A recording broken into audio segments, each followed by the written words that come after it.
This is The Red Line, where we interview three geopolitical experts on one big issue shaping the news both here and overseas. And I'm your host, Michael Hilliard. There's an urban legend in Russia that there's this letter written by Peter the Great himself that is passed down from one Russian leader to the next, all the way from Peter through Catherine, through all the Soviet leaders, and eventually landing on Vladimir Putin's desk in 1999. A letter that every leader should read upon day one of taking rule of Russia. And according to the story, rather than there being any advice on how to rule the country or bring the Russian people together or any sort of call to piety, written within this letter is just one simple instruction. But any leader of Russia should look to seize warm water ports and build up Russia's strength as a naval power, or Russia will perish as a nation. That the key to Russia's place as a global power lies within the strength of its navy. Now, as much as I get the feeling that this letter is just an urban legend, it is pretty hard to deny that chasing warm water ports and open access to the world's sea lanes, as well as building up the country's naval capacity, has been a big part of Russian foreign policy for centuries now. And admittedly, from the perspective of the Russian Navy, it does actually make some sense. As even today, with Russia having more landmass than any other country on Earth, their access points to the global shipping lanes are actually pretty abysmal, with geography suppressing every one of Russia's 6 fleets.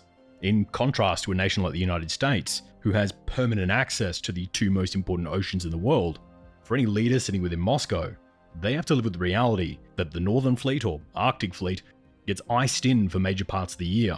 The Baltic Fleet gets penned in by the narrow straits in Denmark. The Caspian Fleet is effectively landlocked, and the Black Sea Fleet is stuck on the other side of the Dardanelles.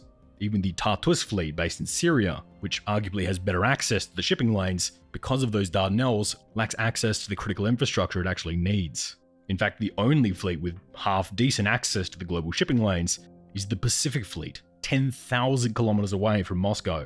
And even then, they're forced to run a tight gap past Japan and China in order to reach the open ocean. And with the Russian Navy already facing this uphill battle against geography and a long period of recovery from its low point in the early 90s, the Russian Navy was seemingly finally starting to turn the corner and was starting to gain back some real capabilities, rather than just having the submarine branch be the only thing worth writing home about. Coming into the 2020s, Russia was putting more and more ships into the water and building up the capabilities within the surface fleets. Things were looking up for the Russian Navy. And then 2022 happened. And the quick operation to conquer Ukraine became a stone for the Russian military to break its back upon.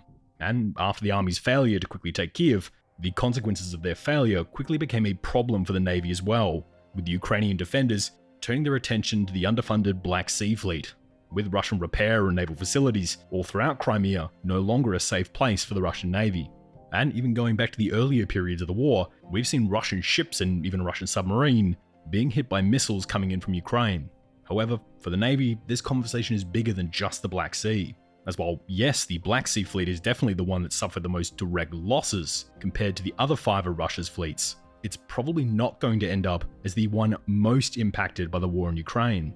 As the chief of the Russian Navy is probably acutely aware that all of these tanks, planes, and guns that have been lost in the campaign for Ukraine are going to have to be replaced at some point. And the chief of the Navy probably also knows where the money for doing so is likely to come from. For the chief of the Russian Navy, there would be great concerns that the army's loss today will be the Navy's loss tomorrow. Which raises the question, what does the future look like for the Russian Navy if military budgets do drop, either through a stagnant Russian economy, or the increasing costs of keeping some of Russia's legacy ships in the water, or even funds just being siphoned away to replace the staggering losses of men and material from within the ground and air forces? How will the Russian Navy change and adapt to these new circumstances? As the branch least mauled by the fighting in Ukraine, are they set to become more or less important in the eyes of the Kremlin? And if pushed into a financial corner, what emergency options would Moscow be open to? Well, those are some of the questions we're going to try and answer here today. And to take us through the capabilities of each of these 6 fleets, as well as their current strategic mandates, we turn to our first guest. Part 1. A fleeting fear.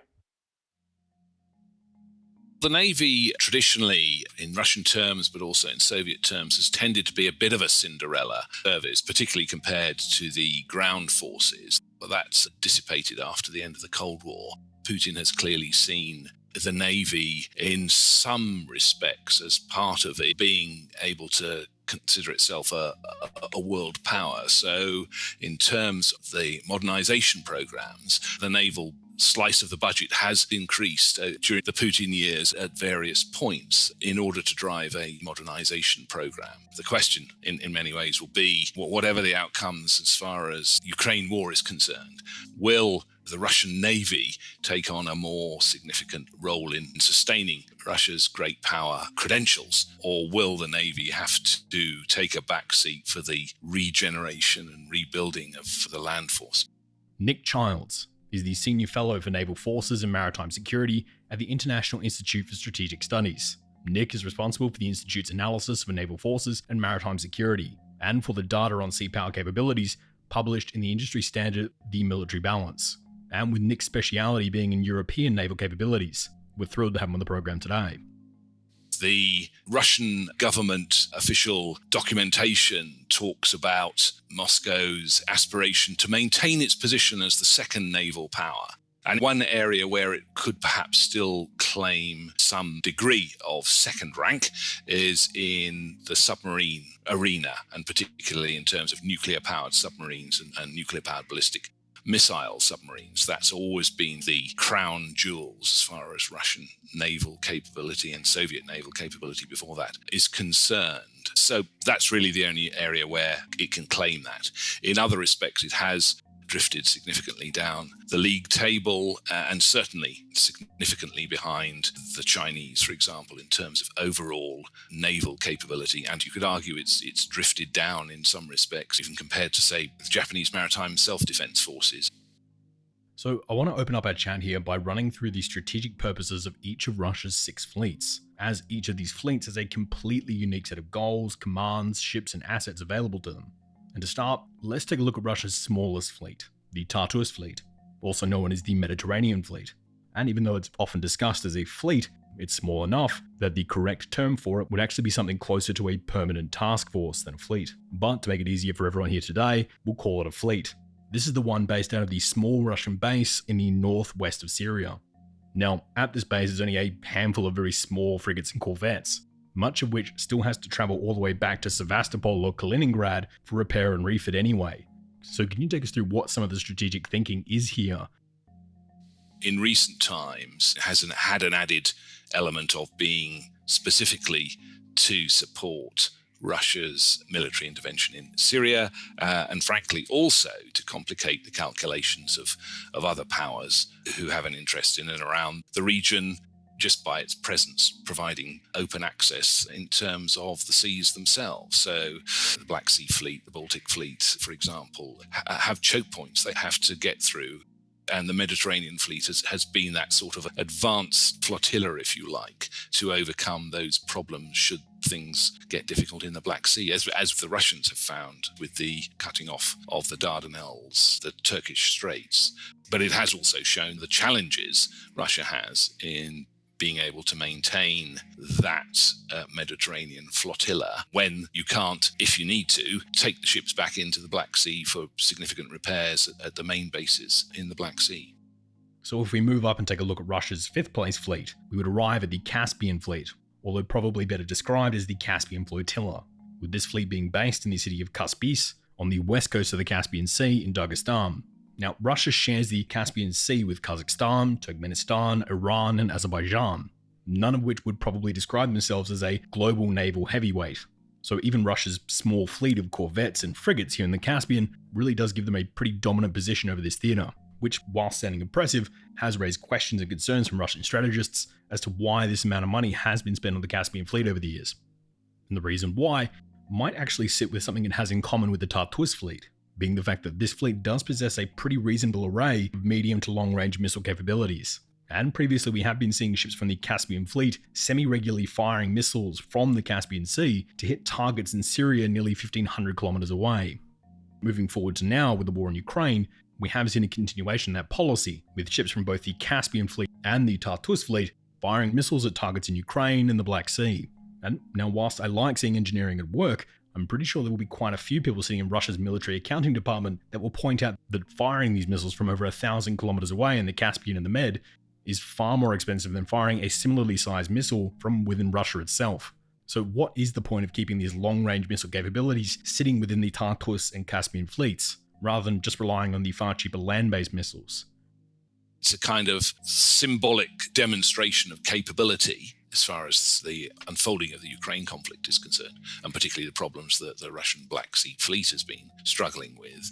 One of the relatively new missions that the Russian Navy has been taking on in recent times has been that of being able to have influence on land and project power onto land through the use of precision land attack missiles from various axes. That complicates the defender's ability to respond and counter. That is, if you like, one of the key positive elements for the Russian Navy in terms of its role both in Syria and also in the Ukraine conflict. Well, let's talk about the fleet closest to the Ukraine conflict for a moment, the Black Sea Fleet, based in Sevastopol, Crimea. Now, from all accounts, the fleet itself is a bit of a mixed bag, with quite a lot of corvettes, a handful of frigates, and notably a handful of good submarines as well. However, most of the assessments written on the Black Sea Fleet these days come with massive caveats, noting that anything written about the fleet prior to 2022 is practically irrelevant today, as the fleet has taken a massive beating during the war with Ukraine, via everything from land-based missiles to USVs, with even the fleet's former flagship, the Moskva, being forced to undergo a rapid and unplanned transfer to the Russian submarine fleet. But to some analysts, a lot of this wasn't unexpected, as the fleet went into the war with Ukraine already somewhat a step behind, with the Black Sea Fleet not receiving a single ship between the years of 1991 and 2014, even though that most of Russia's interventions between this period, barring the Tajik Civil War, have all been based around the Black Sea. But having transferred some newer ships to the Black Sea Fleet in the period leading up to the war with Ukraine, Moscow was probably under the assumption that it would be at very least able to blockade Ukraine and prevent anything getting in and out, possibly even facilitating amphibious landings on parts of the Ukrainian coast. But seeing as both those outcomes have been somewhat unsuccessful for the Russians, what do you think the current status is for the Black Sea Fleet? How does Moscow view it these days?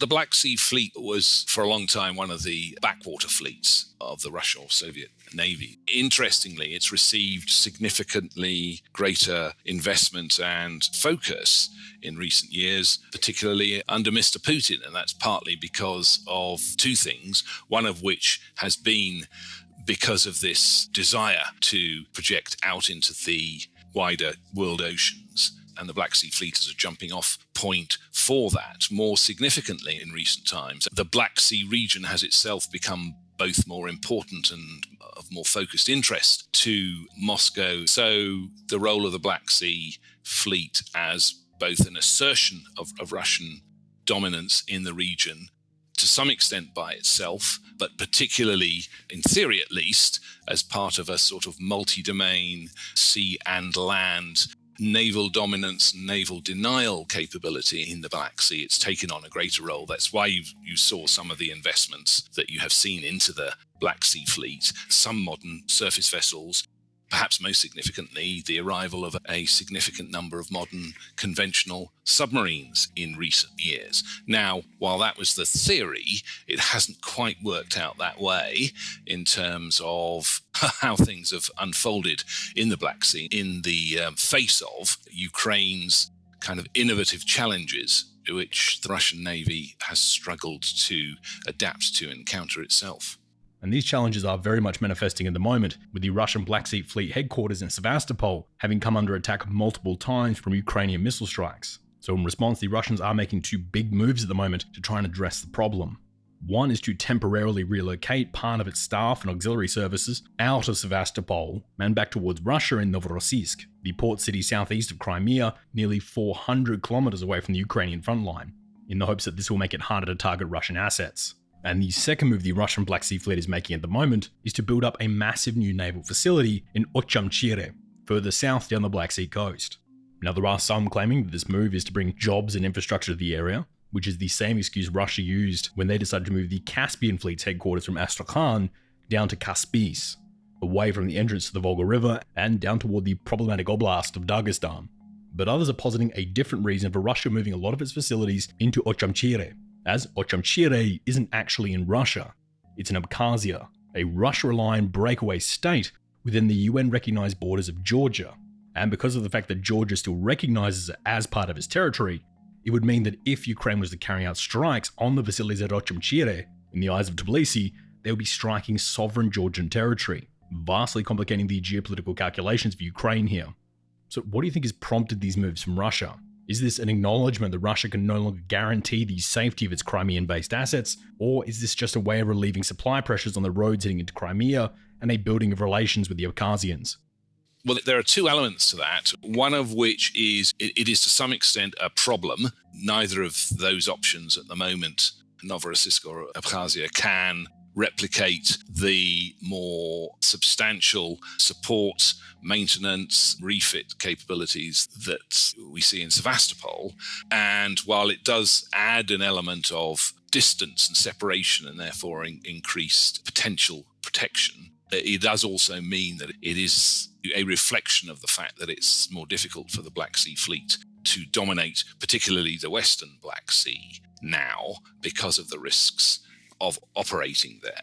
One could argue that to some extent the challenges that the Black Sea Fleet is facing, including in terms of protecting its ships while in port, is a general reminder to navies around the world who have perhaps overlooked some basic protection problems like dealing with port protection and base protection. And if you are defaulting to Novorossiysk and Abkhazia, it feels like a bit of an admission of shortcomings. But it is also a reflection of the fact that our warships are in many ways potentially more vulnerable when they're alongside or in dock.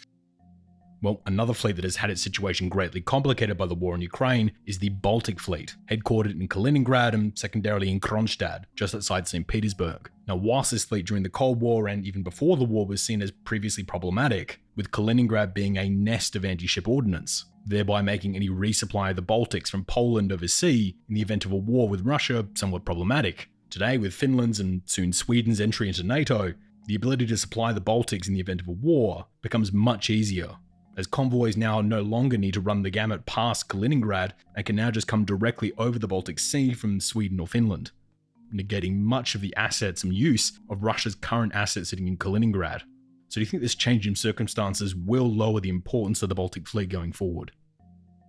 With the accession of Finland and the looming accession of Sweden, there is a very significant change in the balance of naval capability around the Baltic Sea. Having said that, the Baltic Sea Fleet is a shadow of what it was before. It is relatively weaker even than the Black Sea Fleet now. It has some particular characteristics of capability that need to be paid attention to. But the challenge is that it can present a nuisance value, and it can potentially, in a conflict situation, present challenges for NATO in terms of supporting, resupplying, and generally asserting control in the Baltic Sea should there be a significant conflict.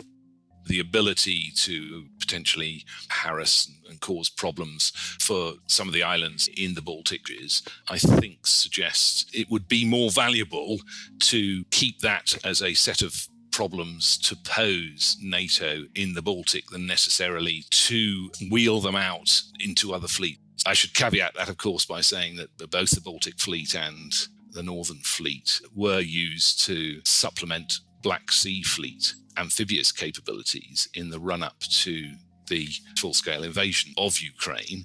A number of vessels were moved in to the Black Sea from the Baltic and the Northern Fleet without particular effect in terms of traditional amphibious capabilities, but nevertheless, that is what happened. Well, now let's move to Russia's second-place fleet, the Pacific Fleet, headquartered in Forkina, just southeast of Vladivostok, in Russia's far, far east. And whilst, yes, it does have warm water all year round, it's also a 9,500 kilometer drive from the Kremlin. Now, the fleet does operate quite a large assortment of submarines, corvettes, destroyers, and even the Slava-class cruiser Varyag, so it is one of the more capable fleets within the Russian forces, with some of these ships operating out of Vladivostok, which is about 150 kilometers northeast of the borders with North Korea and China, and about 650 kilometers west of Japan's west coast. But what a lot of people miss with the Pacific Fleet is that most of the important parts of the fleets these days operate out of Petropavlovsk, on the east coast of the Kamchatka Peninsula, that sticky outy peninsula at the very east of Russia. And whilst it means that these forces aren't geographically boxed in like most of Russia's other naval bases, they're also 2,000 kilometers away from the next decently sized city in Yakutsk. And there are also no good roads connecting Petropavlovsk to the rest of the country, making resupplying and bringing in consumer goods for the people living there always a bit of a pain. But again, this is the fleet that Russia is pouring in the majority of its new ships and equipment, with the Pacific Fleet becoming more and more important within Russian defense planning. Now, it is still in second place, but how long has it been sitting in second place, and how important do you think it will be going forward? It has been for a long time in second place, but a long way behind. And in recent years, there have been moves to improve the Pacific Fleet's capabilities in a number of ways, one of which is simply a consciousness of the traditional role of that fleet as a protection for Russia's Far Eastern territories, and therefore a desire to focus again a bit more on that. Now, there again are a couple of reasons for that, one of which is perhaps growing concern and the need to sort of manage a relationship with China that has always been seen as a marriage of convenience in terms of their strategic relationship, but also an acknowledgement that China has been growing as a power, an acknowledgement like many other powers that are also focusing more on the Indo-Pacific region. In the context of everything that's evolved since this latest conflict, I think the Pacific Fleet will also take on a greater role again, not only in providing a sort of insurance policy for Russia in its Pacific territories as it sees itself as a specific power, but also to show that it still has great power status in terms of being able to carry out some pretty high-profile exercises, maneuvers, including with China, to kind of cement a narrative and a perspective that it is also a valuable partner for China, but also for other potential revisionist powers. Which brings us to our final fleet, the crown jewel of the Russian Navy, the Russian Northern Fleet, headquartered in Severomorsk, up in the high Arctic. So high up in the Arctic, in fact, that it's just 100 kilometers away from the border with Norway and just 180 kilometers from the border with Finland. With the base in Severomorsk being home to the majority of Russia's best nuclear submarines, its best battle cruisers, some of its best destroyers, and the fleet's one and only aircraft carrier. Now, the Northern Fleet is often viewed as a massive step up from any other fleet within the Russian Navy, but why is that? The Northern Fleet has traditionally been the hub of naval resistance, certainly in the Cold War, to any NATO naval dominance, and a challenge to what was then seen as the maritime arena, which was the Euro-Atlantic. That continues to a significant degree to be the case. It is also the case, if you like, that as events have evolved under Putin, the sort of high north, that arena has become of even greater strategic value to Russia itself, and to a degree it's become a self-fulfilling prophecy as a significant set of strategic and particularly nuclear strategic capabilities, including perhaps the most survivable ones, the strategic submarine fleet, that has become to a significant degree the raison d'etre for the Northern Fleet. And given the travails, particularly of the land forces, and uncertainties of what a post-conflict Russia will be able to portray itself as a great power, that those assets, not least the strategic submarine forces, perhaps will take on even more significance into the future for Moscow, and therefore will have greater strategic value. The other thing that may also change, and many people are reflecting on this and anticipating this, is with the expectation that climate change, the melting of the northern ice cap, the high north and the Arctic will open up the maritime arena, and therefore the Northern Fleet in conjunction with the Pacific Fleet will probably also grow. So all those things together, I think, are a reinforcement of the fact that the Northern Fleet is likely to remain the predominant fleet. Now, the Northern Fleet is seen as the crown jewels mostly because of its allotment of nuclear submarines, particularly the Bori and Yasin class submarines, with these being seen as far more capable and important than the rest of the Northern Fleet's surface ships. Do you think that dynamic and trend is something we'll see going forward as well? One of the problems for the Russian Navy, particularly in terms of projecting power nowadays, is that the new generation of surface vessels really haven't come along in sufficient numbers to fill the gaps left by the legacy forces as they begin to atrophy more and more over time. Part of that problem has been that the Russian naval shipbuilding infrastructure capability has really struggled and hasn't been able to keep pace with modern developments. It's very inefficient, it's very fragile, it relies on key areas where it needs to import key capabilities, particularly things like propulsion systems. So in output terms, it's way down on, for example, the United States or China. It's sort of reinforced the thought that the surface fleet probably isn't quite as capable as the impression given, but it remains a bit of an open question on what lessons to draw in terms of the effectiveness of the fleet overall. I think what will probably be the case is that the Russian Navy will have its position reinforced in terms of being the custodian of real strategic capability, at least in the medium term going forward.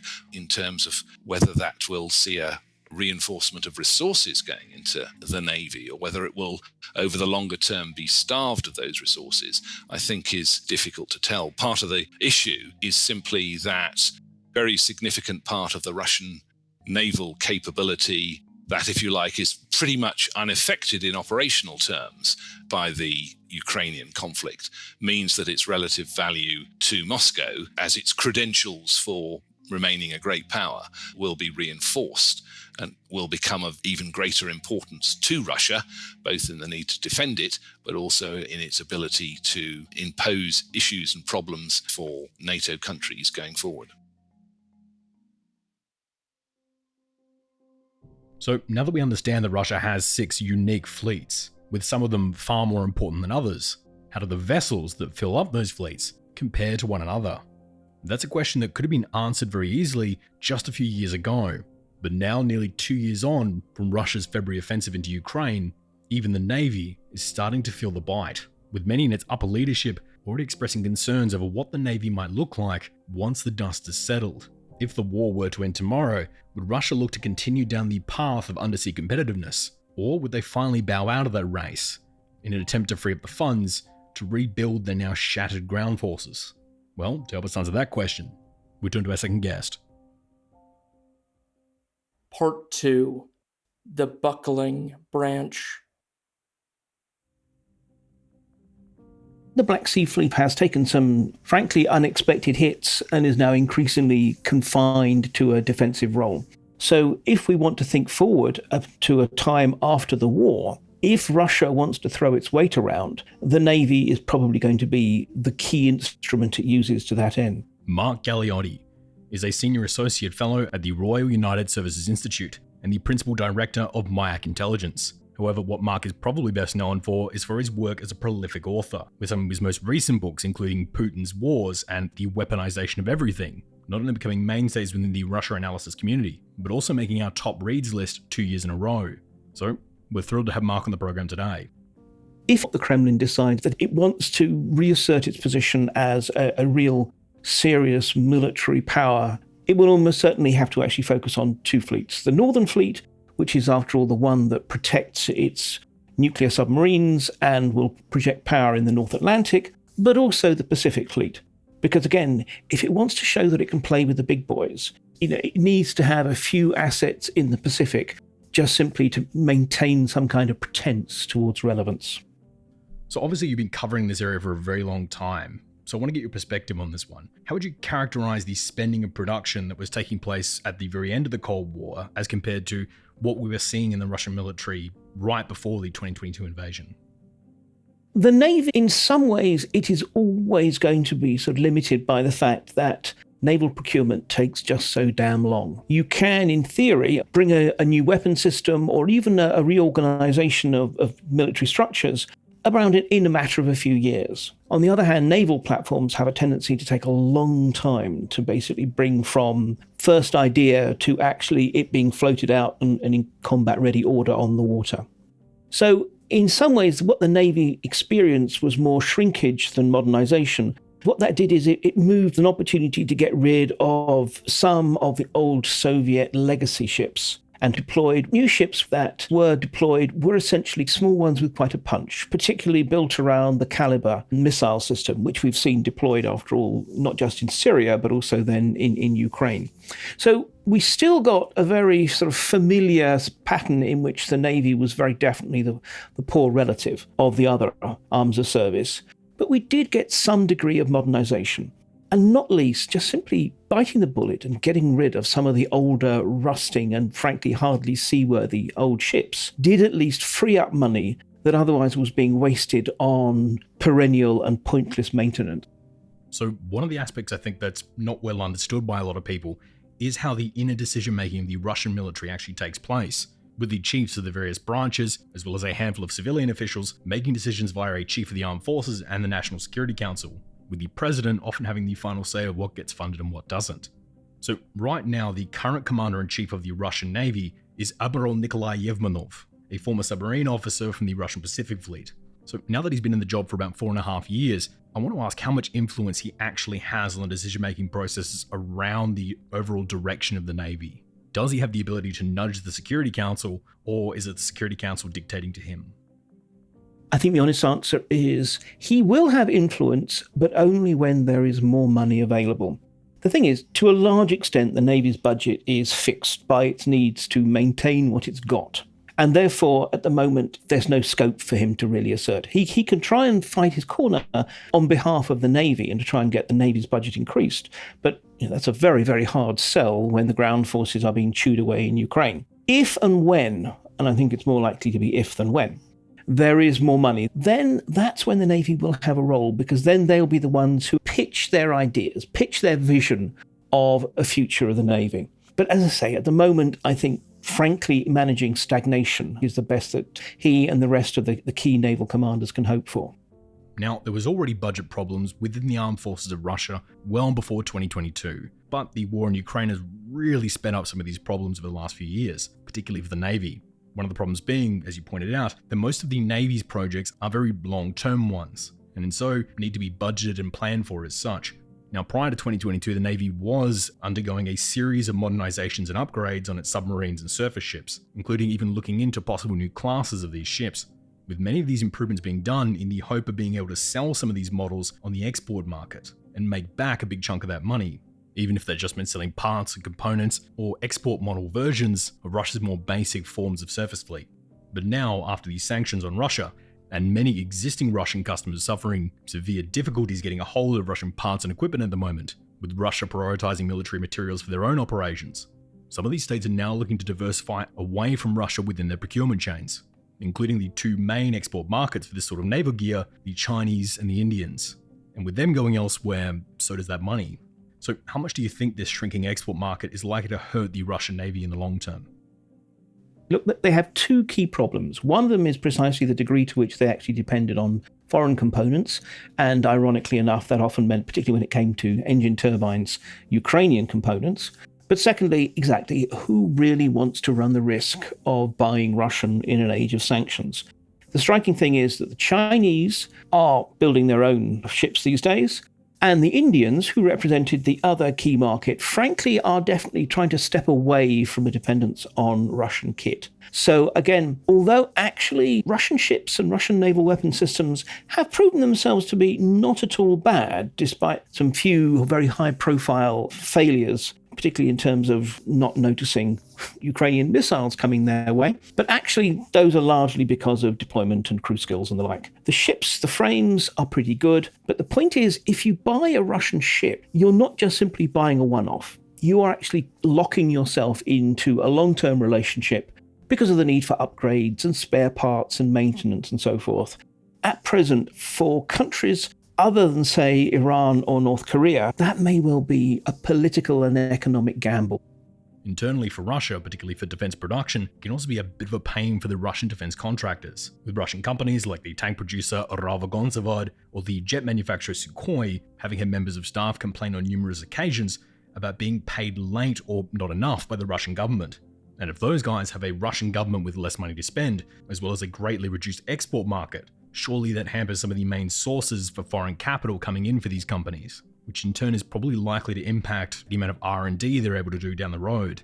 So these sanctions and this shrinking export market, do you think it's going to have long-term impacts on some of these Russian defense contractors? There's no question about that. Today's Russia is a strange hybrid between a capitalist state and a centrally planned economy. If you are within the defense sector, you have to, for want of a better word, pretend to act like any other commercial company anywhere in the world. But in practice, you are also in some ways a local annex of the Russian Ministry of Defense Production. So in that respect, yes, there are serious debts, and they represent a continual irritant. And also, most importantly for the Navy, they also represent a real deterrent to proper R&D work. We have seen definitely a decline in investment in looking forward to the next generation of ships beyond the submarine realm. So if everyone is aware of these budget shortfalls, why would Putin be greenlighting projects like the various doomsday weapons we keep hearing about? Things like Poseidon or the nuclear-tipped hypersonic missiles. Why not spend that money on something like improving sailor pay or better ship maintenance or improving damage control systems? Why go for these really expensive doomsday programs when there are so many other bread and butter issues that should probably be funded first? I mean, there's a whole variety of reasons, but if I'm going to be glib, I would say it's because Russia has become a monarchy. I mean, it is really quite striking how a president who has, let's be honest, no meaningful military experience. I mean, he did a little bit of reserve officer training when he was at university, the absolute minimum you had to. As soon as he left university, he used the fact that he was employed by the KGB to actually get out of his reserve commitments. So Putin is a man who doesn't really understand the military in any serious way. He wants to see new tanks, but on the other hand, the necessary supply and maintenance structures, they're not sexy, they're not exciting, he's not interested. There is nothing sexy about just simply saying that we have to maintain our fairly rusty ships, that we actually have to ensure that we can hire not just enough crew, but crew with the kind of technical specialisms that are needed. That's not exciting. But to basically say we have a weapon that could blow up New York, that is exciting, and that catches his eye. And this, unfortunately, is the nature of the modern Russian planning system, that 95% of the time it's being done in an essentially rational way by military technocrats. But on the other hand, whenever the monarch wants to reach in and say, buy that thing gets bought. So if we look at naval systems, he wants to use these kind of overblown doomsday-type missiles that are very dramatic. So when he announces them and we have video montages of how they would work and everything else, they certainly get the West's attention. And from Putin's point of view, he's decided that the Navy's main role is essentially to be a political instrument. Now, the other person who would be, according to the stated process anyway, making a lot of these decisions around defense spending and funding would be Russia's defense minister Sergei Shoigu. But obviously with Putin still making final calls on a lot of this stuff, the relationship between these two will likely have a big impact on what gets funded and what doesn't. So how would you characterize the relationship between Putin and Shoigu at the moment? Shoigu may well be more out of favor than he would like, though I think we shouldn't overplay that. Shoigu is a very, very canny political operator who actually has a personal relationship with Putin. And Putin, whatever else, tends to be kind of loyal to his own. More to the point, we have to understand that although technically Russia is not at war, it's merely a special military operation. But in practice, Russia is on a full wartime footing. And what happens during time of war is in many ways that the respective positions of the Minister of Defense and the Chief of the General Staff reverse. In peacetime, the Minister of Defense is clearly the dominant one. In time of war, in practice, the Chief of the General Staff is the one who actually shapes the military operations. And it's the Minister of Defence's role to support the Chief of the General Staff, who in turn gets his directions directly from the Commander-in-Chief, i.e. Putin. So in many ways, actually, Shoigu's role is now to carry Gerasimov's bag and generally do what needs to be done. And with the war going on, how much is Gerasimov actually looking into naval administration and future programs at the moment? Is he thinking beyond the war, or is he mostly just trying to solve the problem that's happening right now? Gerasimov himself, I think, is rather busy. It was a deeply foolish idea, one that was, again, driven by political issues rather than anything else, to make Gerasimov, who has a full-time job already as Chief of the General Staff, also the overall commander of forces in Ukraine. So this is a man who does not really have the time for long-term strategizing, especially not for any other branch than his own. And he obviously is a tank forces commander. So I think in those circumstances, who is shaping policy? It's actually the Security Council Secretariat. That person being Nikolai Patrushev, an old Leningrad KGB buddy of Putin who's known Putin since the 1970s and even replaced him as the head of the FSB when Putin left. And what can he do in this role? The Security Council is the body that brings together the key figures within the Russian security state. So it's the Chief of the General Staff, it's the head of the Interior Ministry, it's the head of the intelligence services, and it's also various civilian ministers whose roles are to support security operations. The Security Council itself is not a decision-making body, but the bureaucracy that supports it is actually crucial in basically acting as the gatekeeper for who gets to brief Putin, whose papers get to reach Putin's desk and whose don't. How are those papers written? How are they framed? How are they re-edited? And what it is clear is that within the military personnel who have been seconded to the Secretariat, the Navy is largely underrepresented. They're quite strong now within military intelligence, GU, because the overall head of military intelligence is an admiral. But actually within the Secretariat, again, it's actually more Air Force officers and regular army. And so, again, once the Navy's priorities are being filtered through people who basically are not Navy officers and don't really want the Navy to prosper at the expense of the other arms of service. So if Gerasimov is too busy trying to wear these two hats, why is Putin keeping him in the role? It came down to the fact that the previous overall commander, General Surovikin, who is now very much in the doghouse because of his relationship with the mercenary commander Yevgeny Prigozhin, he was in effect, and this is going back to the winter of last year, he was essentially advocating a largely defensive strategy, particularly over the winter. He's the one who really pushed for the digging in, the building of the defensive lines, which in practice have actually proven to be really quite important, I'd almost say crucial, in allowing the Russians to weather the Ukrainian counteroffensive. But nonetheless, this did not please Putin. Putin likes the idea of an essentially offensive war, and when the existing overall commander refused to actually take his scarcely trained, newly mobilized forces and throw them into the attack, he had to be removed. But on the other hand, Surovikin was also one of the real high flyers of the Russian officer corps, tipped by many to be the next Chief of the General Staff. So at the time, they didn't want to humiliate him. So it made sense for someone more senior to replace him. And the only figure more senior is Gerasimov. But also, Gerasimov, he's in that kind of position that he is one person who cannot at all say no to Putin. I mean, this is basically going to be the war that defines his reputation and the quality, shall I say, of his retirement. So I think Gerasimov was someone who was willing to kind of fight, however destructive it was for Russian capabilities, an offensive war. And he also had the rank that he could take over and replace Surovikin without it being an obvious humiliation for someone who at that time they still wanted to keep on board. Do you find this kind of politicking prevalent throughout the entire senior ranks of the Russian military, or is it just a few isolated cases? I think on the whole, actually, it is able officers who rise to the top.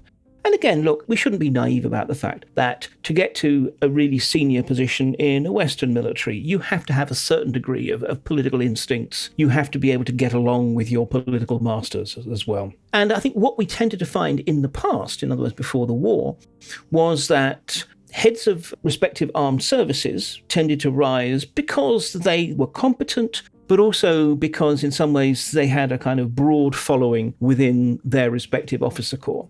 Whereas the Chief of the General Staff was very much the right-hand man of the Defence Minister. And typically what happens is each Defence Minister gets to sort of pick their own Chief of the General Staff.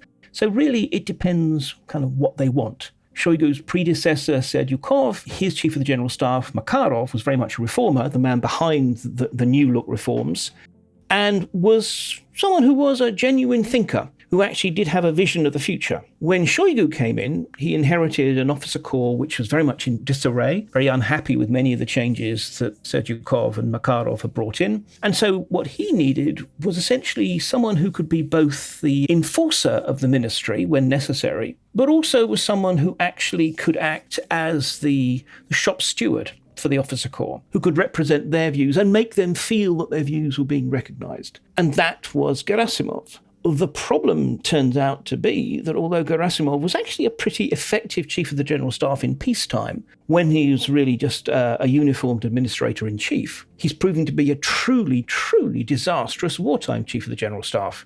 But the point is that in some ways, Shoigu and Gerasimov come as a team. Putin is very notoriously reluctant to reshuffle his security leadership at the best of times, let alone in the middle of a war. So to a degree, Russia is currently stuck with a chief of the general staff who clearly is not fit for the role, and a defense minister who I suspect would very much like to give up the job, but can't get rid of it at the moment.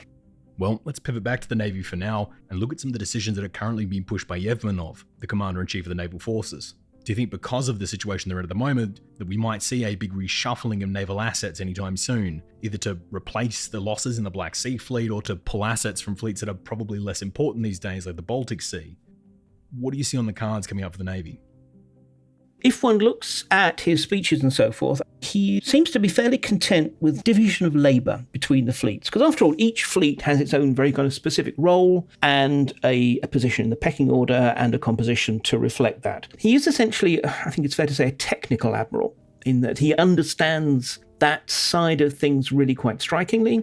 I mean, he would still want to see the Northern and Pacific fleets prioritised. But I think what that means would change. The thing is that really, frankly, ever since the 1970s and the now legendary Admiral Gorshkov, who was really the father of the idea of a true ocean-going Soviet fleet, since then, there has not been a head of the Navy who has had three key things. One, a vision of the future. Two, the confidence of the political leadership. And three, most crucially, the budgets to match. So if he had those, I think we would see an attempt to finally break the Russian Navy away from essentially being shaped by its dependence upon Soviet legacy ships and Soviet legacy ideas. The point is that I don't actually see any chance that he will be given that kind of freedom and above all, those kind of budgets. But if those budgets do drop and they have the same amount of ships with less money to play with, something is going to have to be cut. Meaning that a decision is going to need to be made to either maintain these submarines at their current level at a high cost to the surface fleet, or let the submarine programs begin to slip so you can keep going with some of the programs that were underway in 2022 for the surface fleet. If the budgets do drop, which way do you think Russia is more likely to pivot? Really precisely because of the fact that that is the one area in which actually the Russian Navy can argue its case to the political leadership and say this is why we matter. There are the naval infantry, there are some landing ships, but no one really thinks that the Russian military is in a position to be able to rival the US Marine Corps or similar. However, in terms of its submarine fleet, the fact that it is really the naval missiles represent a crucial element of Russia's nuclear deterrent. And as a result, its status to be able to claim still to be one of the great global powers worthy of a permanent seat on the United Nations Security Council, etc., etc. Once you've accepted that, you need also to have the hunter-killer submarines to defend your naval boomers as well. So that is also an area that gets ring-fenced funding. And once you've invested in that and you're continuing to spend on the necessary R&D, it became something of a virtuous circle, precisely because of the political need to have some aspect of Russia's nuclear forces, which were still considered to be truly secure. The last time the Russian military budget really suffered was during the collapse of the USSR, and you can really plainly see it when you start looking at the surface fleet production numbers and levels, as what we can see in the numbers is a pretty substantial ramp up of surface fleet production in the 1980s before the collapse comes in the beginning of the 1990s, and pretty much all production of Russian surface fleet vessels grinds to a bit of a halt, with production really not even starting to pick up again until the beginning of the 2010s, and not hitting its stride until the end of the 2010s going into the beginning of the 2020s. So even though it's likely not to get anywhere near the levels of the drop we saw at the beginning of the 1990s, do you think we're likely to see another stagnation in Russian naval production capacity going forward? What I think we are going to see is a dramatic shift in tonnage. So we may well be seeing more hulls, but on the other hand, they are going to be smaller. Even before the war, frankly, the Russians, while maintaining a few large prestige ships for flagships and for flag visits and the like, but otherwise we're essentially looking to smaller frigate or less sized vessels, which could be platforms for drones and missiles. I think the days when the Russians could talk about having a full-deck aircraft carrier, let alone, battle cruisers and the like, I really think we're not going to see them for a long, long time, if ever.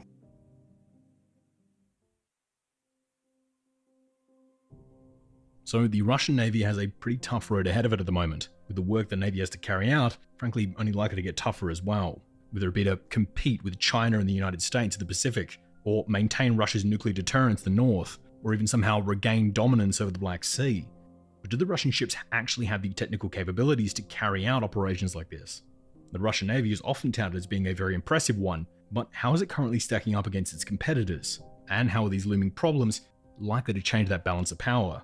Well, to answer that, we turn to our final guest. Part 3. A rusting remnant. It's clear that Russia does emphasize its submarine force. It's the elite within the Navy. It's where the majority of the funding and the most powerful, the most cutting-edge technology investments are made, often at the expense, in overall terms, to the rest of the Navy, while other programs are often delayed. For example, they're still building very large submarines, the largest submarines in the world in operational service anywhere in the world. And in comparison, the surface Navy is making do with comparatively small warships, and the largest ones that have been refitted often taking a back seat. So there's no doubt that it is the most invested in and expensive and central part of the naval force. H.I. Sutton is an independent defense analyst specializing in naval technology and underwater warfare. He's one of the most widely regarded naval analysts, both by journalists, analysts, and national governments, particularly when it comes to naval developments in Russia, China, and the US, with much of his detailed and analytical work put out on his website and YouTube channel under the name Covert Shores. I've been a huge fan of his work for a long time now, so we're thrilled to have him back on the program today. Russia's nuclear submarines are in the same tier as the US Navy and Royal Navy nuclear-powered submarines, particularly the attack submarines and cruise missile submarines. So in the Russian Navy, that would be the Sutton class. That is, broadly speaking, as stealthy and as dangerous as the best submarines in the US Navy or the Royal Navy, in general terms. Certainly in the same tier, and a higher tier than any other country. In comparison, their surface warships, although they have some interesting features, are not in the same league when compared to the best warships outside of Russia. Russia does, of course, have certain interesting weapon systems. Hypersonic cruise missiles, the Zircon, is being rolled out, but it doesn't make their surface vessels better. So can you take us through the basics on some of these submarines? So how does, let's say, the latest Boré class submarine compare to something like its predecessor, the Delta IV class? The Boré is a significant advance over the Delta IV, for example, in the stealth technologies. The Delta IVs, and in fact that generation of Russian submarine, was already very stealthy. I think the one to point to really is, of course, the Sutton class. That is the star submarine in technology terms in Russian service.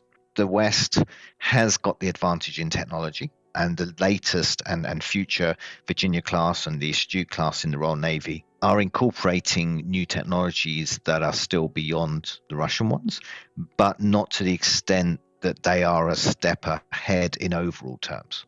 Wars are not fought purely on the detail of different technologies. It's how well they can be implemented and how much big of a difference they actually make in the overall terms. So the Russian ones are not necessarily stepping forward as fast as the Western ones, and maybe in the future the gap will get bigger again. But where they are now, they're very, very capable. Well, another area of particular interest for Russia at the moment is UUVs and seabed warfare. And now I know we spoke at length about this a few months ago, and we had you on for our piece purely focused on UUVs and seabed warfare. But for now, can you give us just a quick summary of what Russia is trying to achieve here with its seabed warfare programs and how they stack up to its competitors?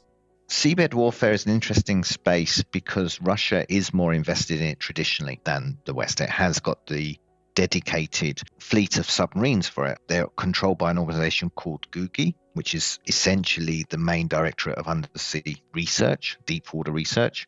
In reality, it's a spy organization, essentially. However, that was largely invested in before the latest dependency the West has, or many countries have, on undersea infrastructure, both for communication, like internet cables and things like this, but also power cables and pipelines, of course. And what we're seeing is that when it comes to hybrid warfare, many more parts of the Russian Navy and possibly intelligence organizations are exploring different ways to operate in that environment, which don't only come down to its traditional submarine advantage. I think we will see a lot more diverse ways of operating in seabed warfare. And broadly speaking, Russia taking the role of the aggressor or the threat, and NATO is taking the role of the defender. So we hear all about these impressive capabilities within the Russian submarine program. So why is it that the Russian aircraft carrier program then has been such a disaster for the Navy, with Russia's one remaining carrier, the Admiral Kuznetsov, as the ship, which was launched in 1991, has caught fire in 2009 off the coast of Turkey, broke down in a storm off the coast of France in 2012, with it then needing to be towed all the way back to Russia, lost 2 very expensive planes during its only ever combat deployment to Syria in 2016.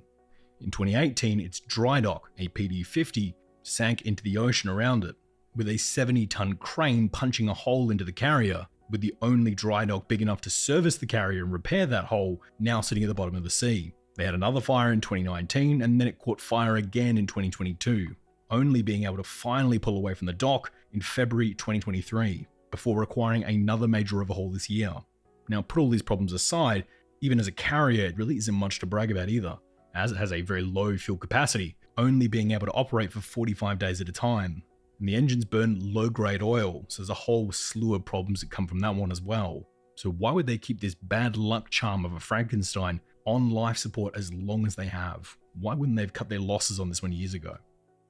In general, and this can go for their battle cruisers as well, the aircraft carriers are as much about pride as they are about real capabilities. Having only one aircraft carrier is questionable. It's not available a lot of the time, and they had trouble training the crews. They also suffer from accidents. Now, this is going back a few years, but when they deployed it to Syria, they had to move the aircraft from the aircraft carrier to land-based. They didn't need the aircraft carrier for that. They could have just flown them without the aircraft carrier at all. So I think it is a program which is so resource intensive and so difficult to maintain that it's a bit beyond their logistics and beyond their energy, really, to do much with. But they're stuck and committed to it because of pride. So most of the bigger ships we're talking about here are all part of the Northern Fleet. But when pouring through the data, we can see that in recent years, most of the newer and better equipped ships seem to be disproportionately heading toward the Pacific Fleet. So why do you think the Pacific Fleet is getting such a boost at the moment? It's very interesting because traditionally the Northern Fleet is the more powerful fleet, and it's the one facing the North Atlantic. It's definitely true that a lot of the most new and capable submarines, both for the nuclear deterrent role and also the attack submarines to protect them, are going to Pacific. It does ensure that the Pacific Fleet isn't neglected, doesn't become a sort of a third tier fleet. And possibly it is to counter Japan and force America to keep a significant watch in the Pacific, but this is just speculation. What I'd say, though, is some of the reports of things going to the Pacific Fleet don't necessarily bear true, and if they are true, they raise questions. An important consideration is the submarine Belgorod, which is the largest submarine in service in the world, and it's unique. It carries a Poseidon weapon. It's the first operational submarine to carry Poseidon. It's reported to be going to the Pacific, which, if true, really shows the growing importance of the Pacific Fleet to the Northern Fleet. But the question mark, certainly in my mind, is that the infrastructure support Poseidon and to support the other role of Belgorod, which is deep water submarines and so on, that's in the Northern Fleet, not in the Pacific Fleet. So some of the reporting doesn't seem to ring true. So the Russian Navy was looking to recoup some of its financial losses through being able to sell parts and export variants of some of these ships on the international market, particularly to the Chinese and Indians. But now with sanctions and production difficulties that have been exacerbated by the war, a lot of that seems like it might not be going ahead anymore. adding another problem to the Russian shipbuilding industry. But if this export market continues to dry up, what impact do you think that's going to have on the Russian Navy going forward? There's definitely some question marks around their future ability to continue building and maintaining the submarine force that they're committed to. The financial situation right now, they're struggling, and they have been for years. Although they have been commissioning lots of very impressive submarines, somewhat at the expense of other parts of the Navy.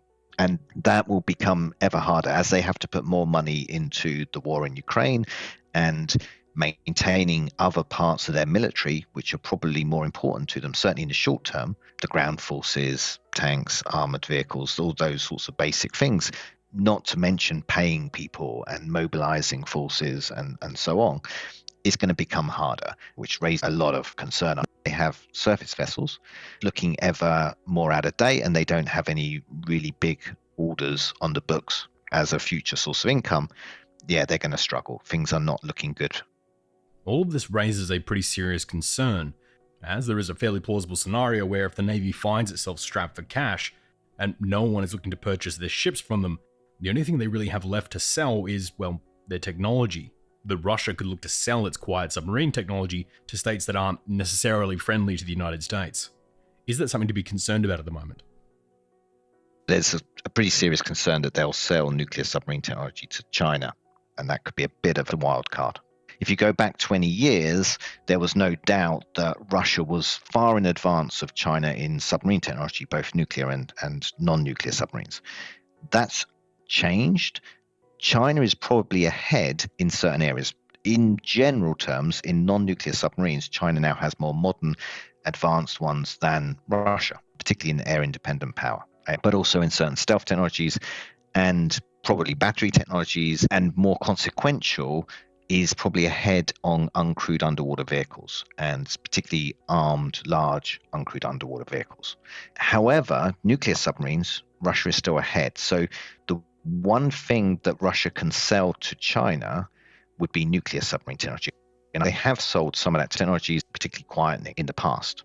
But it's about the only thing that China would look to Russia to get improvements from. And it's probably the thing that concerns the West most, the idea that Chinese submarines themselves could get another boost. But I think Russia could only do it once.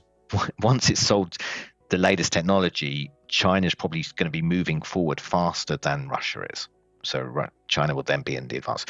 Similarly, there's a little bit concern North Korea, probably much less advanced, but North Korea is supplying missiles and other armament to Russia. Money's one thing. If Russia's short on money, what else can they sell? Technology, defense technology. So possibly some submarine-related technology. But again, I don't think we'll see nuclear submarines in North Korean service for quite some time.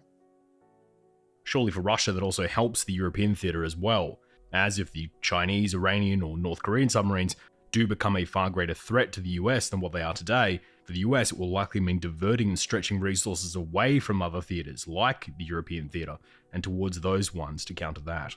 Is that one of the concerns at the moment?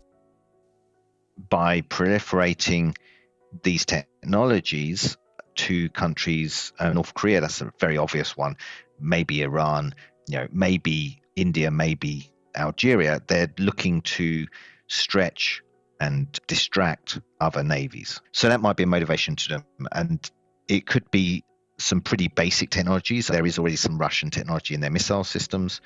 It could be more done on a larger scale. And again, it's exactly the same with China, a motivation to help China with its nuclear submarines, or a way of arguing it's not as bad as it might traditionally have been, because if we sell it to, then the US Navy is going to get ever more distracted by the Pacific and not put as much effort into the North Atlantic, for example, or into Ukraine. So yeah, I think there's absolutely part of the rationale why they might do that. If the Russians do choose not to go down that road, though, and just live with their budget cuts, what projects do you think would be placed on the chopping block first? There's been some very bold projects that they've had. For example, a replacement aircraft carrier, so a new super carrier. For example, new large destroyers or cruisers in general sense, the sort of thing that's broadly equivalent to the largest frigates and destroyers in other countries, the IISS sort of system, that they're equivalent. Those have stayed models shown at defense shows. There's no real sign of them building any of that. I think if they haven't been formally cancelled, which I expect they have, they certainly are not going anywhere. Same sort of situation for large amphibious ships. It's generally speaking, the largest ships that they've built in recent decades are frigates as combatants. It's clear that the service fleet is not getting the investment that it would want or expect, and as an overall force is only getting less and less capable compared to other navies around the world. I mean, if we're looking at fleets that have very obviously lost some of their capabilities, the Black Sea Fleet is obviously the one that comes first to mind. As right now we are looking at a Black Sea Fleet that has taken a pretty bad beating over the last few years. So I want to get your thoughts on what you think the future of that fleet might be. If, let's say, hypothetically, the war with Ukraine were to end tomorrow or simply just return to the kind of cold stalemate we had prior to 2022, how do you think the Russians would look to address the problems that currently exist within the Black Sea Fleet? Do you think they would look to divert all their future production into rebuilding that fleet, or even just move assets from other fleets to replace those losses? Or do you think that Russia's more likely to just accept that they probably won't ever be as competitive in the Black Sea again? There's two sides to that, because there's some truth that they could reconstitute. And in fact, they've been gaining ships, in particular ships with caliber capabilities. So they've lost some pretty important logistics ships. That's a major deal. And they obviously have lost the cruiser, the Slava-class cruiser Moskva. However, they've been gaining some ships able to carry caliber, and they can reconstitute those via their inland waterways from the Baltic and Arctic and Caspian. And they still have quite a reserve of ships in the Caspian. And in fact, some of their ships in the Caspian can launch cruise missiles from the Caspian and hit targets in Ukraine. So there is that side to it. However, there's also no doubt that the navy they've got in the Black Sea is not as dominant, or not really dominant at all, versus what you should expect. And there's a question as to whether reconstituting it with some of these warships actually makes that much difference. So it's an interesting problem, because they still have an on-paper advantage over Ukraine and over anything Ukraine is likely to gain after peace deal. Even if Ukraine was able to start shifting warships in, it's got a couple of frigates under construction, or corvettes under construction in Turkey, which would be delivered. It's got a couple of minesweepers. It would be nothing in comparison to what Russia has available and can bring in. But the Russian Navy has to rethink how it's going to dominate Ukraine or anyone else in the Black Sea. The force it's got is, on the whole, too old and too vulnerable to be that survivable and that useful. Maybe they would look to emulate Ukraine in use of uncrewed platforms, but that's a whole new navy for them. And I think that would be much harder for them, because it would be giving up on a lot of kit. Even if they reconstitute the navy in the Black Sea, they're not going to be any more dominant than they are today. Is there any feasible paths forward for the Russian Navy to recover some of their damage they've taken over this last little while, or work around some of these budgetary problems they're heading into? Let's say I was to make you the chief of the Russian Navy tomorrow, what would be some of the first things you would try to do to improve the current situation within the Russian Navy? I wouldn't want to give them too many ideas. One of the takeaways was complacency, and the Russian Navy and Russian forces in general have been reactionary and have been, on the whole, unimaginative and slow to adopt new technologies. They're almost as if they're not sure what their role should be.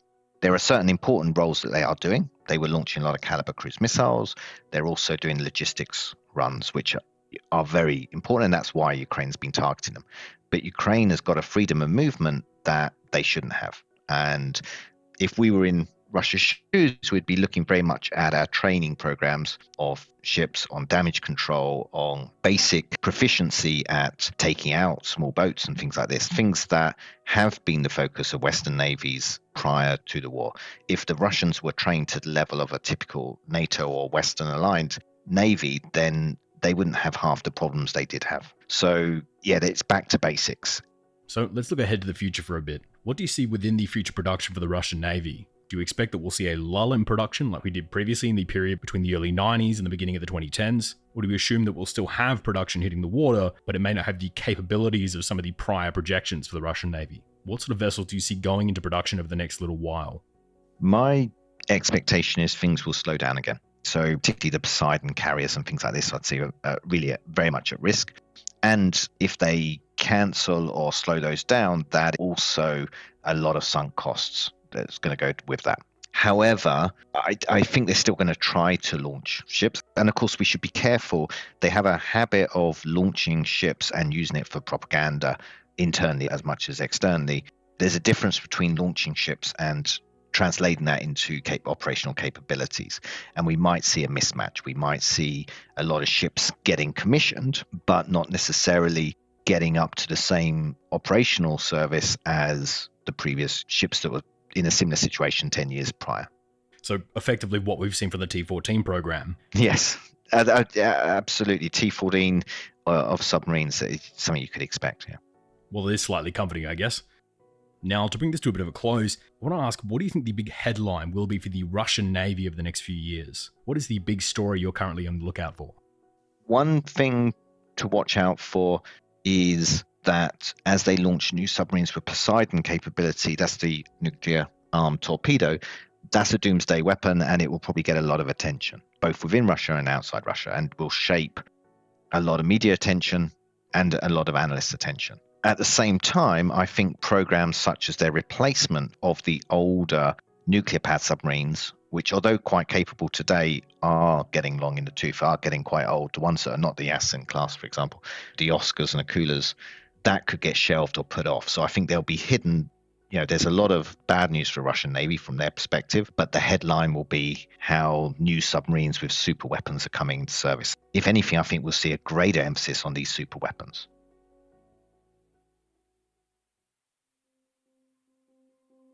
Now, I'm in no way a cheerleader for Gerasimov, but I also do not envy some of the choices laying before him. He can probably see the staggering expenses and losses that are stacking up from this campaign in Ukraine, and he probably knows that moving to the defense or even trying to reach some sort of stalemate like it was before 2022 would at least cauterize the wound and help lower the stupefying amount of per-day spending Moscow is currently going through. But after watching what happened to Surovikin when he moved to the defensive, it seems unlikely that he'll be able to go down that road. As it is, the figures released by the Kremlin this week now show that Moscow is willing to spend 35% of its government spending towards the military, that being roughly 8% of its entire GDP, once you include national security into the equation. And this is all whilst inflation in Russia is currently spiraling, and there are internal problems growing within the country. A path and set of circumstances that Gerasimov would remember quite well, having watched his predecessors stumble down this exact same road with Moscow's intervention into Afghanistan in the 1980s. And much like that campaign, that too started as something that was supposed to be quick and easy for the Russian military, but ended up inflicting massive bills and a whole bunch of mauled equipment upon their armed forces.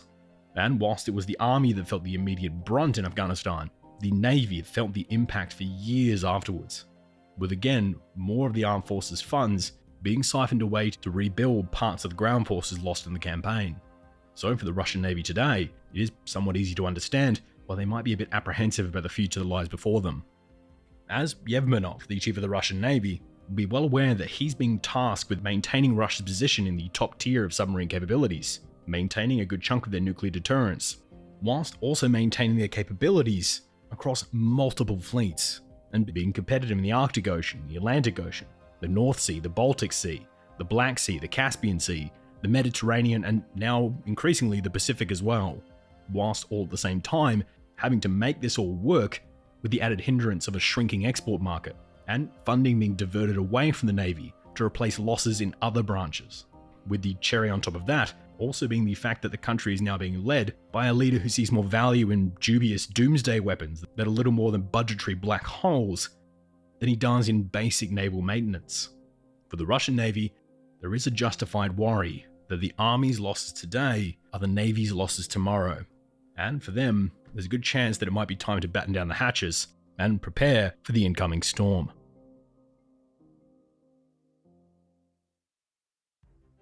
Thank you so much for tuning into the show this week, and what a way to start off 2024, a year that I'm sure will be even bigger than 2023 was, with even more content coming up, live panels, Patreon events, and even an upcoming mini-series, and our new sister channel on YouTube, Context Matters. For all of you who joined us in 2023, we cannot thank you enough, and for 2024, we intend on giving you even better content, so we hope you stick with us. Now, if you want to be made aware of when we put that content out, you can find all of our links and info on Twitter, Reddit, Blue Sky, Mastodon, Threads, Instagram, Facebook, Discord, and TikTok on the handle @TheRedLinePod. Or if you're keen to follow me, I'm on Twitter at the handle @MikeElliottOz. Oz is in Australia. This show is completely funded by our amazing Patreons, who donate a small amount of money each month to help us keep this show going. And speaking of our amazing Patrons, this week I'd like to thank Cameron, Rick Roth, Daniel Axtman, and Kale Rombout, who are the latest patrons to sign up as of the time of recording. This show is only possible with the support of listeners like these guys, and we cannot thank them enough. But if you feel you can spare a couple of dollars, and you want special access to Q&As, transcripts, and videos like our recent workshop unpacking the Taiwan invasion plans, as well as our crash course on the Uzbek Armed Forces, you can sign up to our Patreon today, links for which will be in the description. And as I said, we would absolutely greatly appreciate it. But for now, this episode on Russia's 6 fleets is all thanks to you guys. As usual, here are our 3 book recommendations.